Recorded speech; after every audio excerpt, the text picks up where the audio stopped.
My name's Stewart, and today's topic is drive for free. Yes, you heard me right. I said drive for free. I'm going to teach you how to buy a car, drive it for 3 or 4 years, and when you sell it, get all of your money back.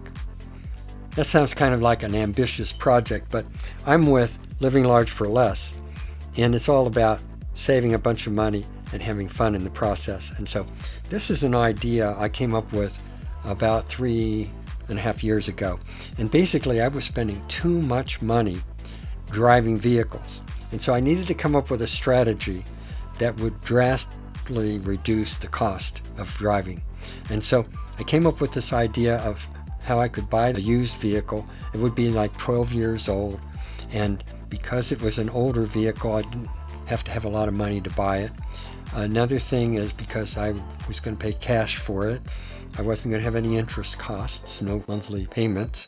And then since I owned the vehicle, I wasn't going to have to carry comprehensive insurance. So my insurance costs were $60 a month for liability only. Doesn't mean when we take all these costs away, you're going to sell the car, you're going to get all your money back. But in addition to that, we're going to do some improvements, because even though we're driving an old car, we can make improvements to the car and make that car have the same features that new cars have. And just because we're buying a used car doesn't mean we can't enjoy the features that new cars have, especially if we add them. Since I'm all about having fun, let's do this idea with a sports car. When you say sports car, a lot of people will say Corvette, Lamborghini, Maserati. These are very nice cars, but they're a little bit out of the range for this strategy.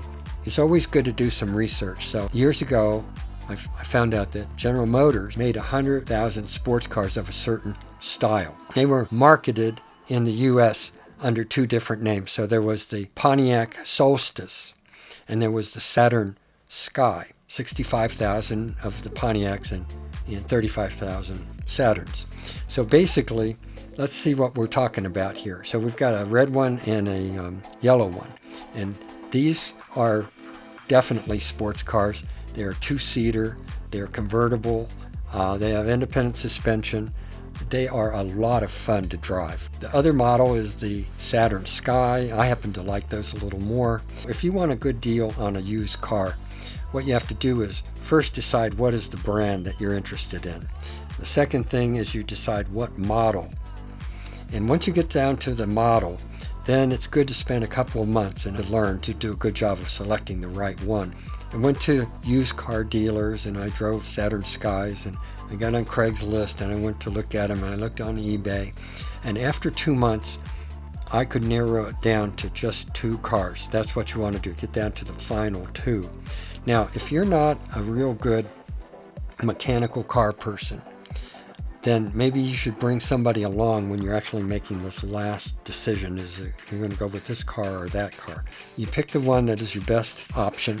And in my situation, I bought the car from an individual who had advertised it on Craigslist, and I paid $6,200. 20 minutes later, I had paid for the car, and I was driving away. So now I have this car, and it's got great utilitarian aspects. It's fun to drive, it's sporty looking, it's got a lot of great lines to it. But I wanted to have the features of a new car. So the first thing I did is I got on Amazon and I purchased a dual USB outlet. And it was like $15 to $20. And then I took it to a stereo car installer, and they drilled a hole in the dash. Basically, once it's put in, that outlet looks like it's always been there. It looks like a stock thing. And these changes that I'm talking about, these upgrades, the way to look at them is imagine that you were General Motors and you were manufacturing this car today. What features would you be putting in the car today? And we're buying the things that they would have put into it and putting them in ourselves. And because of that, when we get done with the car, we're going to get all the money we paid for the car, even though we've driven it 3 or 4 years. And all the money we paid to do these upgrades, we're getting all that money back because we're strategically picking the right upgrades. So we've got our USB connectivity, so our phones and our tablets are able to be charged. These are sports cars. They have disc brakes all around. People with sports cars are very proud of the fact that they have discs. I took the wheels off.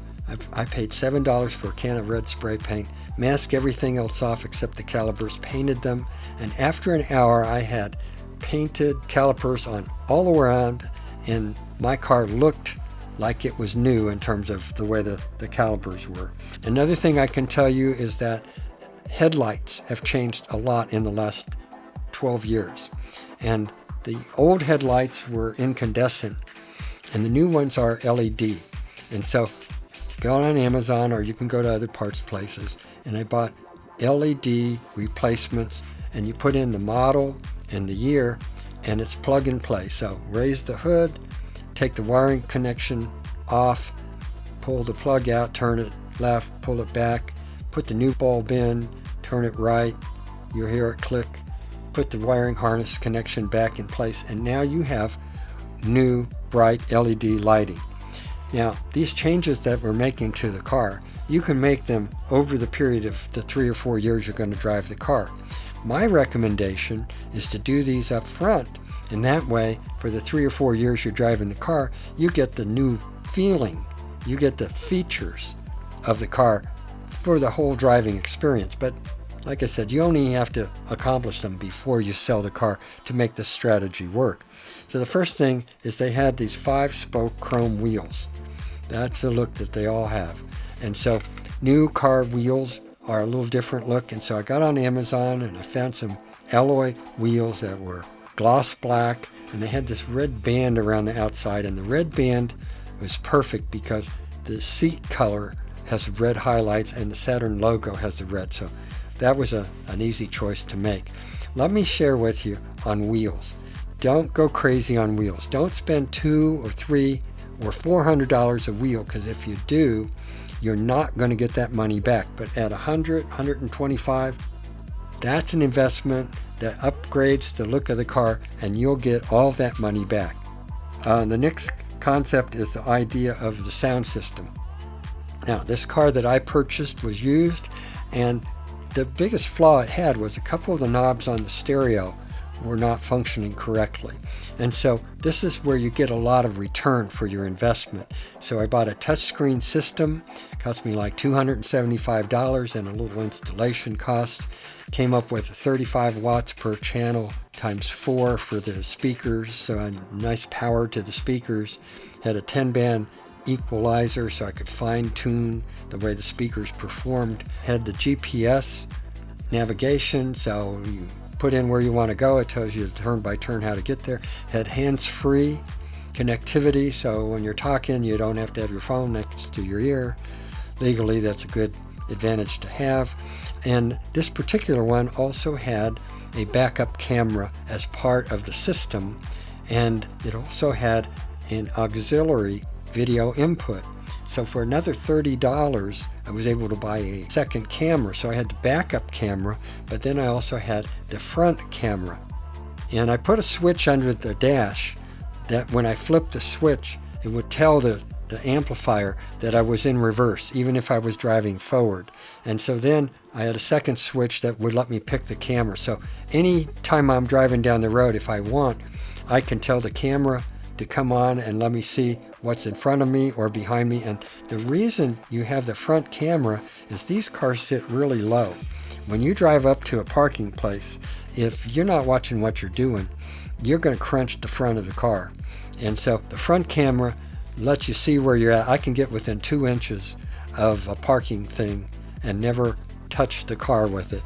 If you're not into that strategy, then just learn how to back into where you park, and the rear wheels will touch before the body of the car.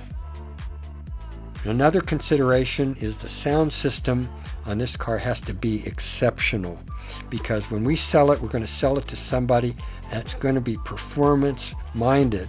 And so not only are we going to have the normal things you would run across, but we're going to have something called a sub-bass.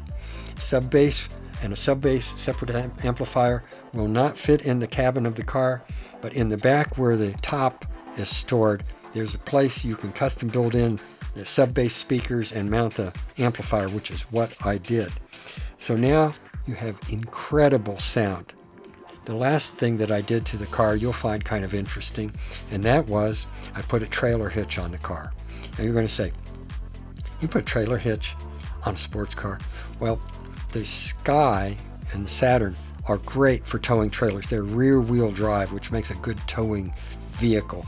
But you can buy a trailer for a couple $100, and if you need to buy a rocker or a deep freeze or a sofa and you need to move it with your sports car, now you've got a trailer and you can make that happen. The reason I put it on was that the person I'm going to sell it to is going to be very sports-minded, very active and engaged in life. And they're going to like to be able to ride bicycles. And so you can take the trailer hitch out, you can slide in a bike carrier into the receiver that's under the car, and now you can carry 2 bikes and nothing touches the body of the car. If you want to take the bike rack off, you can't see that anything was there. The next video I'm going to show you what things to prepare the car for sale, how to advertise it, some strategy to get top dollar when you make the sale. And the second video actually works even if you just have your used car that you want to sell, and it'll help you get more money. So come back, watch the second video. If you like this program, hit the subscribe button. It will allow us to continue making these programs.